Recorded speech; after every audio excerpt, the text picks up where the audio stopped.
এহসান ও মেহেরবানি আল্লাহ পাক আমাদের সকলকে এই দ্বীনি মাহফিলের মধ্যে আসার এবং বসার তৌফিক দিয়েছেন। এজন্য সকলেই আল্লাহ পাকের শুকর আদায় করি আলহামদুলিল্লাহ।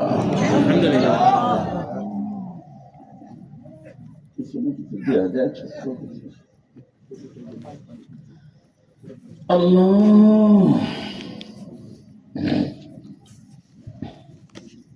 আমি লম্বা আলোচনা করব না।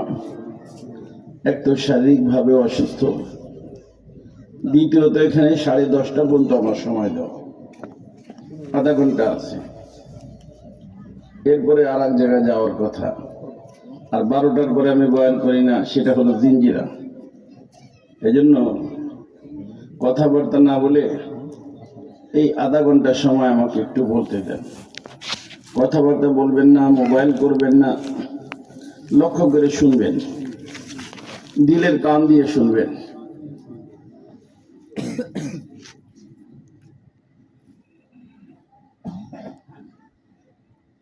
আল্লাহ,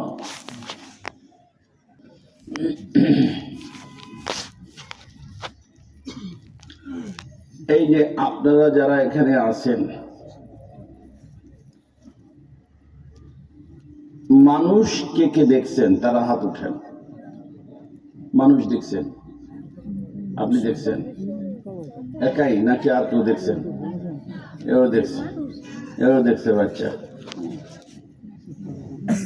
আলহামদুলিল্লাহ। তো কিছু লোক তো পাওয়া গেল। কি দেখছে?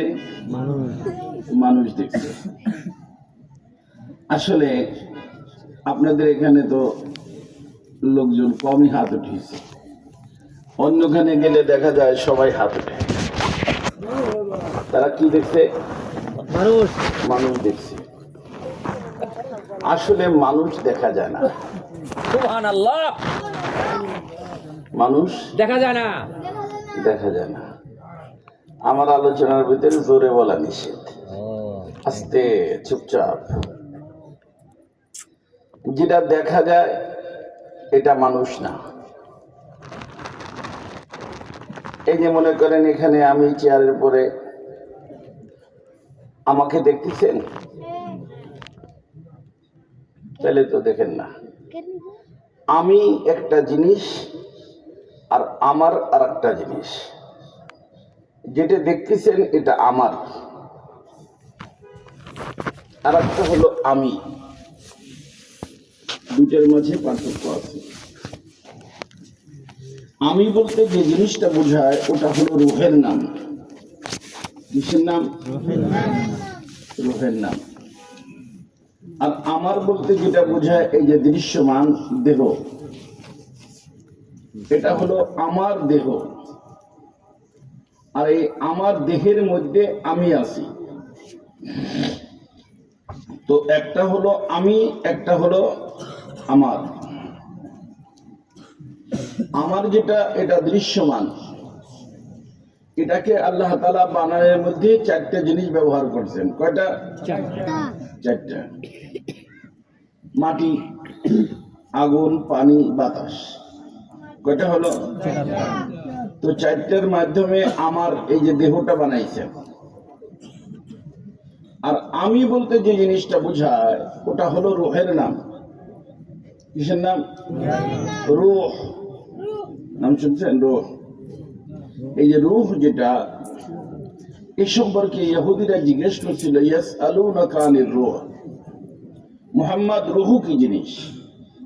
তো আল্লাহ পাক নিজেই রাসূলকে শিখিয়েছেন, কুলির রূহু মিন আমরি রাব্বি। রূহ হলো আমরে রব। রূহ হলো আমরে রব। আর রব হলো অদৃশ্য, আমরে রব অদৃশ্য। আল্লাহকে দেখছেন কেউ? রূহকেও দেখা যায় না। আর দেখা যায় না, এটা আপনারাও বুঝবেন। এই যে অনেক সময় মানুষের যে ইন্তেকাল হয়, অনেকেই আছেন যে ইন্তেকালের সময় তাদের কাছে থাকেন বাবা মা, আত্মীয় স্বজন। দেখা যায় পাশে বসে দোয়া দুরূদ পড়ে, মাথার উপরে হাত, বুকের উপরে হাত, এখানে মনে রাখবেন আমাদের জীবনে আল্লাহ তাআলা দুটো জিনিস দিয়েছে, একটা হলো হায়াত, একটা হলো মউত। একটার নাম আর একটার নাম হায়াত। কাকে বলে? হায়াতের অর্থ হলো রূহ আর দেহ একসাথে থাকা, এটার নাম হায়াত।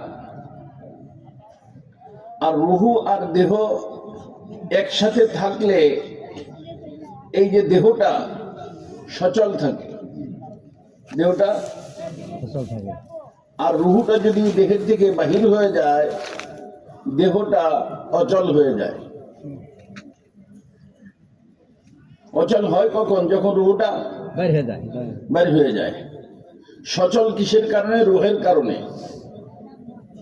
কারণ রুহুটা হলো জিন্দা, কারণ রুহু জিন্দা, জীবিত হয়েছে, আসছে রবের থেকে। আর রব হলেন হাই। হাই মানে জীবিত, অর্থাৎ রুহু কি জীবিত। যখন থেকে রুহু হয়েছে এই পর্যন্ত রুহের আর মৃত্যু হয় নাই। হ্যাঁ, ইন্তেকাল হয়, এক জায়গা থেকে আর এক জায়গায় যায়, কিন্তু কি হয় না? মৃত্যু হয় না। মৃত্যুর অর্থ হলো রুহু আর দেহ একসাথে না থাকা। রুহু আর দেহ যদি একসাথে থাকে তো অচল দেহ সচল হয়, আর রুহু যদি দেহের থেকে বাহির হয়ে যায়, সচল দেহ অচল হয়ে যায়। অচল হয়ে যায়। তো আপনার এবং আমার এই যে দেহটা, এটা রুহের কারণে সচল হবে দুইবার। কয়বার? দুইবার। এই জন্য আমাদের হায়াত কয়টা? দুইটা। দুইটা। একটা হলো প্রথম হায়াত, একটা হলো দ্বিতীয় হায়াত। প্রথম হায়াত যেটা, সেটা বর্তমানে আমরা আছি, এটা দুনিয়ার হায়াত। তো এখন আমরা সচল আছি না? একদিন কি হয়ে যাব? অচল হয়ে যাবে। ওই যে যেদিন অচল হয়ে যায়, ডাইনে বামে ছেলে মেয়ে বসা, দোয়া দরুদ পড়ে, যেখান থেকে রুহুটা বাহির হয়ে যায় ওই জায়গাটা অচল হয়ে যায়। নিচের দিক থেকে রুহু বাহির হওয়া শুরু হয়। ওয়ালতাফাতিস সাকু বিস সাক ইলা রাব্বিকা ইয়াওমাইদিনিল মাসাক। হাঁটুটা মাটির উপর পড়ে যায়, হাত দাঁড়া থাকে, হাতটা মাটির উপর পড়ে যায়। সর্বশেষ রুহুটা বাহির হয় নাক দিয়ে, হাতফা আনফিহি, নাকের রাস্তায়। তো নাকের রাস্তায় যত সময় পর্যন্ত থাকে তত সময় পর্যন্ত নাকটা দাঁড়া থাকে, দরদ পড়তেছে পড়তেছে। যখন নাকের থেকেও রুহুটা বাহির হয়ে যায়, তখন নাকটা আস্তে ডাইনে বা বামে ভেঙে পড়ে, পড়ে না? তখন ওই যে আশেপাশে যে ছেলে মেয়ে আসে, চিৎকার দেয়, আম্মু জলদি আসো, আব্বু নাই, আব্বু চলে গেছে। নাই কে? আব্বু চলে গেছে। কে? আব্বু। এ কি আব্বুকে যাইতে দেখছে? হ্যাঁ, আব্বু জানাই। ঘরের কোন দরজাতে বের হইলো ওটা কি দেখছে? আজ পর্যন্ত আব্বুকে যাইতে কেউ দেখে নাই, আর দেখবেও না। মসজিদ থেকে মুয়াজ্জিন সাহেব ঘোষণা দেন, শোক সংবাদ, অমুক সাহেব আর নাই। দৌড়ে মানুষ আসে, আইসা দেখে মুয়াজ্জিন সাহেব এলান করছে নাই, দেখে সাহেব আছে শোয়া। তো মুয়াজ্জিন সাহেব কি রাগ করে যে আমি অনেক বিধি মানুষ, আপনার ঘোষণার কারণে দৌড়ে আসলাম, এই তো সাহেব চাদরের নিচে শোয়া? বলে আপনাদের এলাকায়। তার অর্থ যে আছে সে সাহেব না, যে আছে সাহেব না, সাহেব চলে গেছে। এটা কি? এটা হলো সাহেবের বাহন। সাহেবের যেই বাহনে করে সাহেব দুনিয়াতে চলাফেরা করতেন, সেই বাহনটা। আর বাহনটা সচল ছিল সাহেবের কারণে। সাহেব বাহির হয়ে গেছেন, এই বাহনের ভিতরে দুনিয়ায় থাকতে আর সাহেব ঢুকবে না। এই অচল বডি আর সচল হবে না, যার কারণে আল্লাহ পাকের হুকুম হলো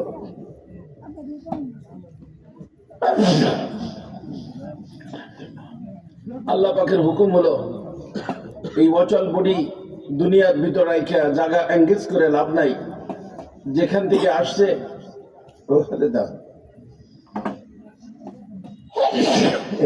আতর দিছে এর ভিতরেই আতর।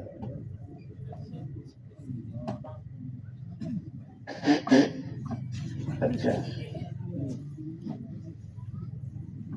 বডি অচল না সচল? ফসল হয়ে সচল গেছে। হবে আর হবে না কেন? যার কারণে সচল সে নাই, সে কে? সাহেব। ওই সাহেবকে দেখছেন? এরকম কেউ আছেন? তো বোঝা গেল মানুষ দেখা যায় না, যেটা দেখা যায় এটা মানুষ না, এটা মানুষের দেহ। কার দেহ? মানুষের দেহ। তো আমার দোস্ত, সংক্ষিপ্ত ভাবে একটা কথা বলবো। অনেক সময় দেখবেন ভালো খাবার খারাপ লাগে, খারাপ খাবার ভালো লাগে। ফিরনি খাইতে দিছে মায়, তিতা লাগে, গন্ধ লাগে, লাগে না? মা আরে বলে যে মা কি পাকাইছো, এত গন্ধ, এত তিতা লাগতেছে। মায় হাসে, রে বাবা কি বলস তুই, ফিরনি বানাইলাম কত কষ্ট করে, তুই তিতা বলতিস, গন্ধ বলতিস, কত সুঘ্রাণ। তো এই লোকটার ব্যাপারে আপনাদের ধারণা কি? সে অসুস্থ। অসুস্থ। কি অসুস্থ? মানুষ অসুস্থ না দেহ অসুস্থ? দেহ অসুস্থ। দেহ অসুস্থ। কারণ এই যে খাওয়া দাওয়ার যে বিষয়টা, এটা কিসের সাথে সম্পর্ক? দেহের সাথে। দেহের সাথে। যার কারণে এই দেহের যারা ডাক্তার সাহেবান আছেন তাদের নিকট নিয়ে যায়, যাওয়ার পরে অবস্থা বলে, ডাক্তার সাহেব ট্রিটমেন্ট করে দেখে তার জ্বর আসতেছে রাত্রে রাত্রে।